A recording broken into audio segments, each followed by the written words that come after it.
नहीं रहे हिमाचल के साबका सीएम वीरभद्र सिंह 87 साल की उम्र च लए आखिरी साह। कोरोना नाल ठीक होने तो बाद बिगड़ी सी तबीयत। 2.5 महीनों तो शिमला के आईजीएमसी च चल रहा सी इलाज।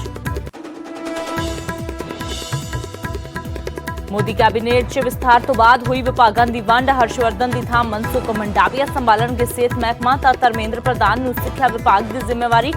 अमित शाह नूं मिली सहकारिता विभाग की वधीक जिम्मेवारी।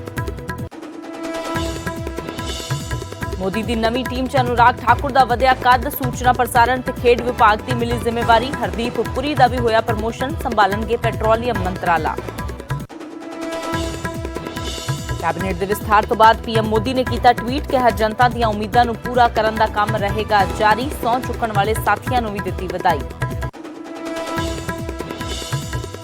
अज महंगाई के विरोध च किसान बोलणगे हल्ला। सड़क किनारे वाहनों की चेन बना के जताउणगे रोस। सवेरे 10 बजे तो 12 बजे तक करनगे प्रदर्शन। गुरनाम चढ़ूणी के बयान से पंजाब दी किसान जथेबंदियां नूं एतराज। कहा चोण लड़न का नहीं कोई प्लान। चढ़ूणी नूं होना चाहिए है जिम्मेवारी का एहसास। बीजेपी भी हमलावर। कहा किसान आगुआं की मंशा आ रही है सामने। लोक इंसाफ पार्टी के प्रधान सिमरजीत बैंस दीयां वधियां मुश्किलां। लुधियाना अदालत ने बैंस खिलाफ मामला दर्ज करन दे दिते हुक्म। महिला ने लगाए सी रेप के इल्जाम। हरियाणा के साबका मुख्यमंत्री भुपिंदर सिंह हुड्डा दीयां वध सकदियां ने मुश्किलां। रोहतक च रियल एस्टेट डेवलपर नूं जमीन जारी करन दे मामले च होवेगी सीबीआई जांच। सुप्रीम कोर्ट ने दिते हुक्म।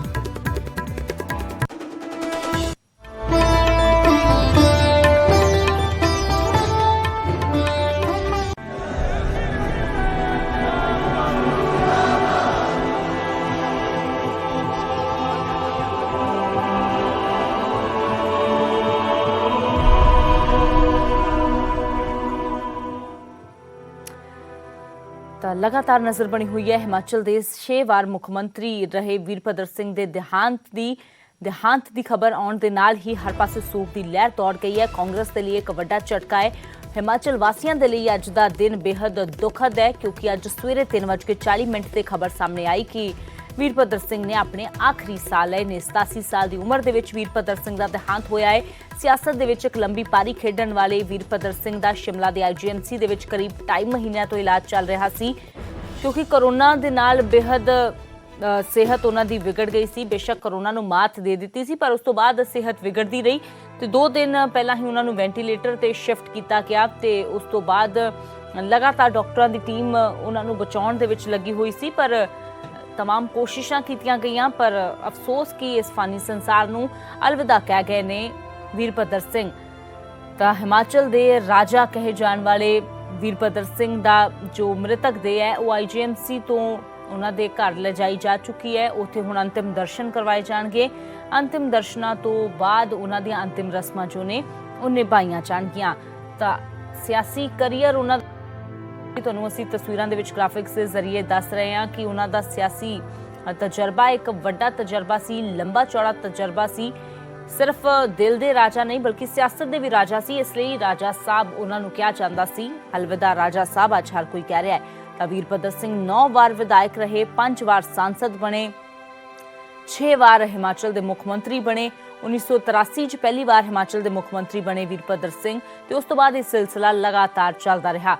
1983 तो 1990 तक मुख्यमंत्री रहे, फिर 1993 तो 1998 तक मुख्यमंत्री रहे, 2003 तो 2007 तक ते फिर 2012 तो 2017 तक मुख्यमंत्री का अहुदा उन्होंने संभालिया। इस तो इलावा 9 बार विधायक रहे वीरभद्र सिंह, 5 बार सांसद रहे। पहली बार 1962 ਦੇ ਵਿੱਚ ਉਹ ਲੋਕ ਸਭਾ ਪਹੁੰਚੇ, ਫਿਰ 1967, 1971, 1980 ਤੇ 2009 ਦੇ ਵਿੱਚ ਵੀ ਲੋਕ ਸਭਾ ਚੋਣਾਂ ਲਈ ਲੋਕ ਸਭਾ ਦੇ ਲਈ ਚੁਣੇ ਗਏ। 1976 ਤੋਂ 1977 ਤੱਕ ਕੇਂਦਰੀ ਰਾਜ ਮੰਤਰੀ ਰਹੇ ਵੀਰਭੱਦਰ ਸਿੰਘ। 1980 ਤੋਂ 1983 ਤੱਕ ਕੇਂਦਰ 'ਚ MOS ਰਹੇ। 2009 ਤੋਂ 2012 ਤੱਕ ਕੇਂਦਰ ਦੇ ਵਿੱਚ ਵੀਰਭੱਦਰ ਸਿੰਘ ਮੰਤਰੀ ਰਹੇ। ਤਾਂ ਹਿਮਾਚਲ ਪ੍ਰਦੇਸ਼ ਦੇ 6 ਵਾਰ ਮੁੱਖ ਮੰਤਰੀ ਰਹੇ ਵੀਰਭੱਦਰ ਸਿੰਘ। ਮੌਜੂਦਾ ਸਮੇਂ 'ਚ ਅਰਕੀ ਤੋਂ ਵਿਧਾਇਕ ਸੀ। ਸੋਲਨ ਦੇ ਅਰਕੀ ਤੋਂ ਉਹ ਵਿਧਾਇਕ ਸੀ। ਤਾਂ ਕੈਬਨਿਟ ਦੇ ਵਿੱਚ ਮੰਤਰੀ ਰਹਿ ਚੁੱਕੇ ਨੇ, ਵੱਖ-ਵੱਖ ਮਹਿਕਮੇ ਸੰਭਾਲ ਚੁੱਕੇ ਨੇ। ਤਾਂ ਹਾਲਾਂਕਿ ਜੋ ਉਹਨਾਂ ਦੀ परंपरागत सीट है वो रोड़ू सीट है। विधान सभा की चोण जिथों ਉਹ ਲੜਦੇ ਰਹੇ ਨੇ ਤੇ ਪਰ ਅੱਜ ਉਹਨਾਂ ਦੇ ਦੇਹਾਂਤ ਦੇ ਬਾਅਦ ਹਰ ਕੋਈ ਜੋ है वो शोक ਦੇ ਵਿੱਚ है। गुलवंत साढ़े सहयोगी ज्यादा जानकारी लिए जुड़े ने। तो गुलवंत, सबसे पहले अपडेट जानना चाहेंगे, फिलहाल क्या अपडेट है, कहां पर उनके शव को ले जाया गया है और आगे अंतिम रस्मों को लेकर क्या कुछ जानकारी मिल रही है? देखिए, फिलहाल जो पूर्व मुख्यमंत्री का पार्थिव शरीर जो है उनके निजी आवास वाली लॉज ले जाया गया है, जहां पर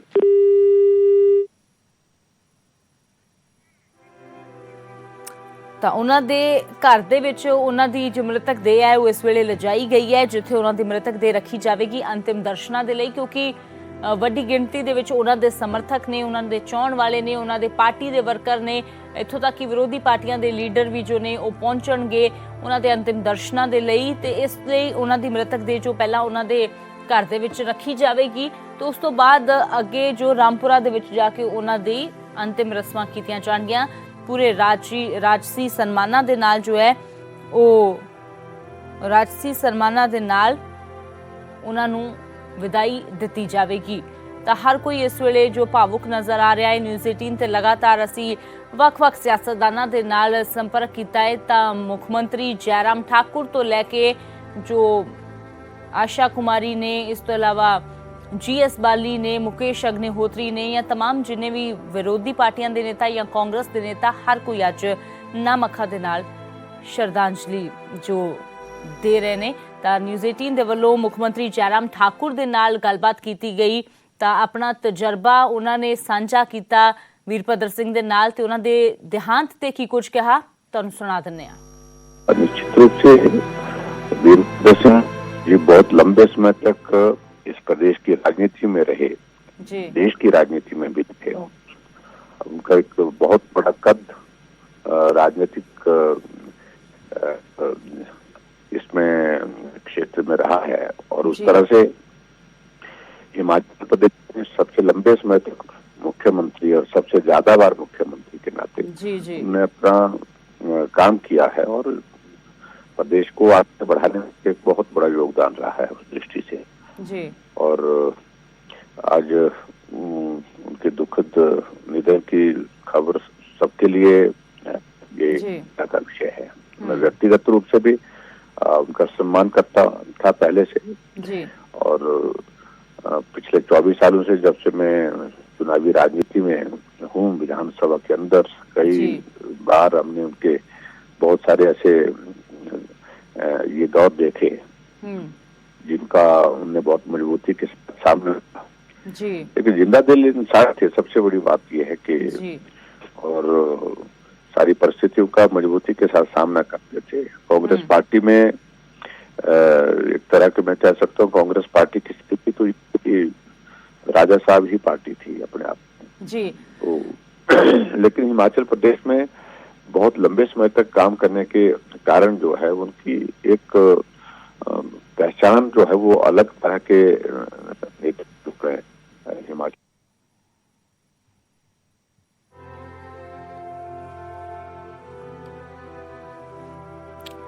जयराम ठाकुर दे वल्लों जिथे दुख दा प्रगटावा किया गया है वीरभद्र सिंह दे देहांत ते उत्थे उन्होंने कांग्रेस दे लई एक वड्डी गल कही कि वीरभद्र सिंह ही कांग्रेस सी, यानी कि हिमाचल दे विच कहंदे ने कांग्रेस दा मतलब वीरभद्र सिंह है ते वीरभद्र सिंह दे जान दा मतलब कांग्रेस दे लई भी कहंदे ने किते ना किते बहुत वड्डा घाटा सियासत दे पक्षों है कि कांग्रेस दे लई दोबारा सरवाइव करना, दोबारा इस तरीके दे नाल अपना आधार बनाना बेहद मुश्किल जो है वो हो जाएगा। तो व्यक्तिगत तौर ते भी जो निजी तौर ते भी वो कहंदे ने कि एक घाटा होया है।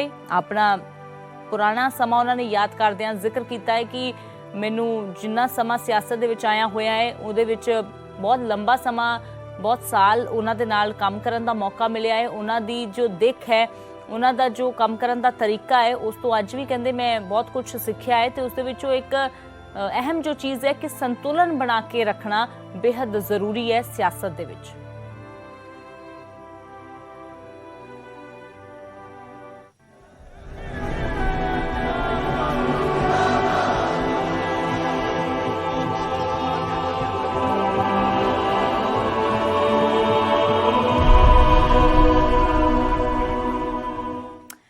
ਤਾਂ ਹੁਣ ਕੁਝ ਹੋਰ ਖਬਰਾਂ ਦਾ ਰੁਖ ਕਰਦੇ ਹਾਂ। ਗੱਲ ਕਰਾਂਗੇ ਮੋਦੀ ਕੈਬਨਿਟ ਦੀ, ਜਿਸ ਦੇ ਵਿੱਚ ਕੱਲ ਵਿਸਥਾਰ ਹੋਇਆ ਤੇ ਉਸ ਤੋਂ ਬਾਅਦ ਵਿਭਾਗਾਂ ਦੀ ਵੰਡ ਹੋਈ ਹੈ। ਤਾਂ ਵਿਭਾਗਾਂ ਦੀ ਵੰਡ ਹੋਈ ਹੈ, ਫੇਰ ਬਦਲ ਤੋਂ ਬਾਅਦ ਮਹਿਕਮੇ ਵੱਖ-ਵੱਖ ਸੌਂਪੇ ਗਏ ਨੇ, ਕਿਉਂਕਿ ਕੱਲ ਵੱਡੇ ਮਹਿਕਮਿਆਂ ਦੇ ਜੋ ਵੱਡੇ ਵਿਭਾਗਾਂ ਦੇ ਮੰਤਰੀ ਸੀ ਉਹਨਾਂ ਦੇ ਵੱਲੋਂ ਅਸਤੀਫੇ ਦੇ ਦਿੱਤੇ ਗਏ। ਤਾਂ ਅਜਿਹੇ 'ਚ ਵੱਡੇ ਮਹਿਕਮੇ ਖਾਲੀ ਹੋਏ ਸੀ, ਜਿਨ੍ਹਾਂ 'ਚੋਂ ਸਿਹਤ ਮਹਿਕਮਾ ਵੀ ਖਾਲੀ ਹੋਇਆ, ਜੋ ਡਾਕਟਰ ਹਰਸ਼ਵਰਧਨ ਦੇ ਅਸਤੀਫੇ ਤੋਂ ਬਾਅਦ ਖਾਲੀ ਹੋਇਆ। ਤਾਂ ਮਨਸੁਖ ਮੰਡਾਵੀਆ ਨੂੰ ਸਿਹਤ ਮਹਿਕਮਾ ਸੌਂਪਿਆ ਗਿਆ।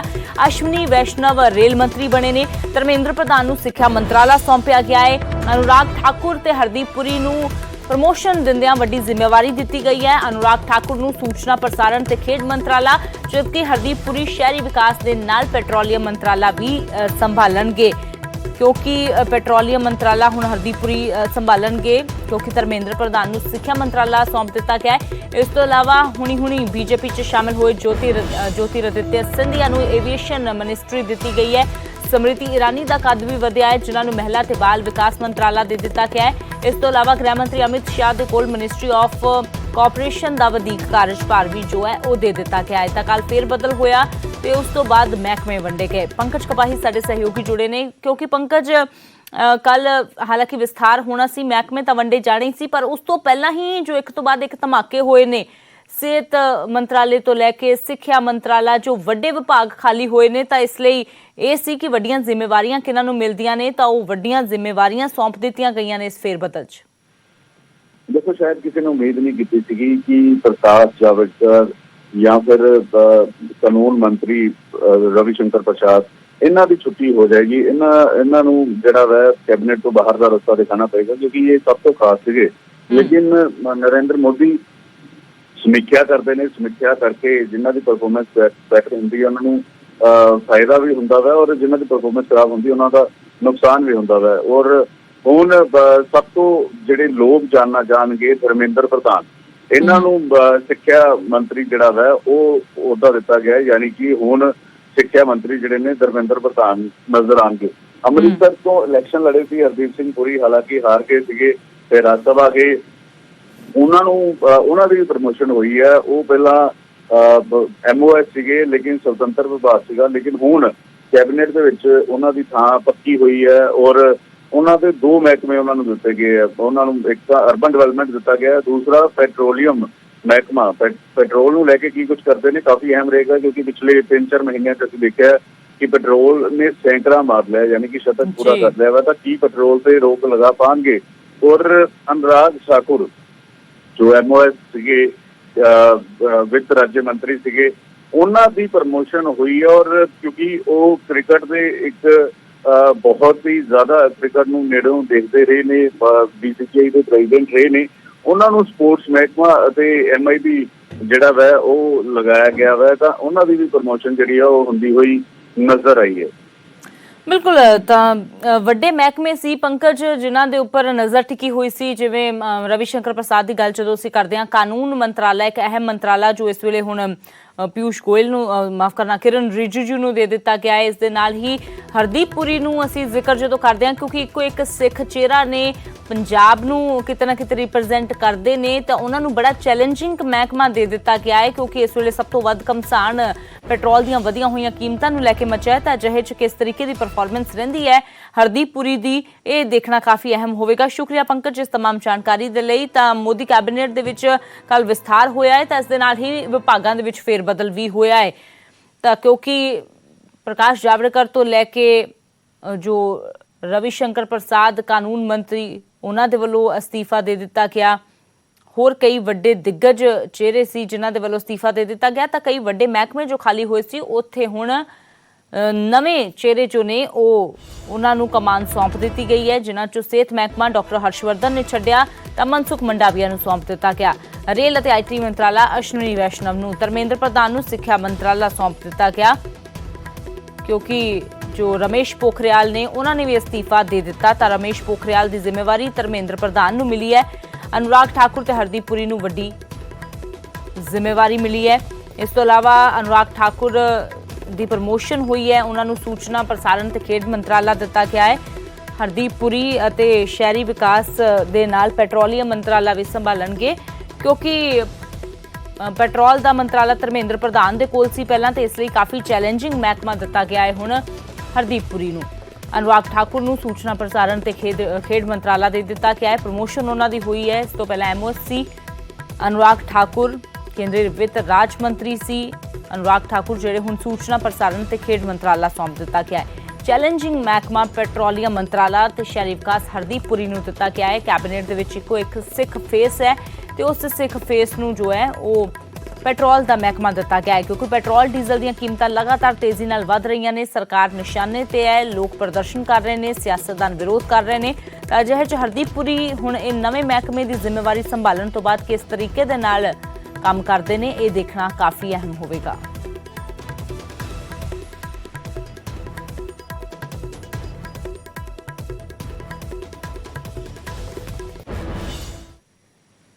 ਤੇ ਫਿਲਹਾਲ ਇੱਕ ਛੋਟੇ ਜਿਹੇ ਬ੍ਰੇਕ ਦੇ ਲਈ ਰੁਕਦੇ ਹਾਂ।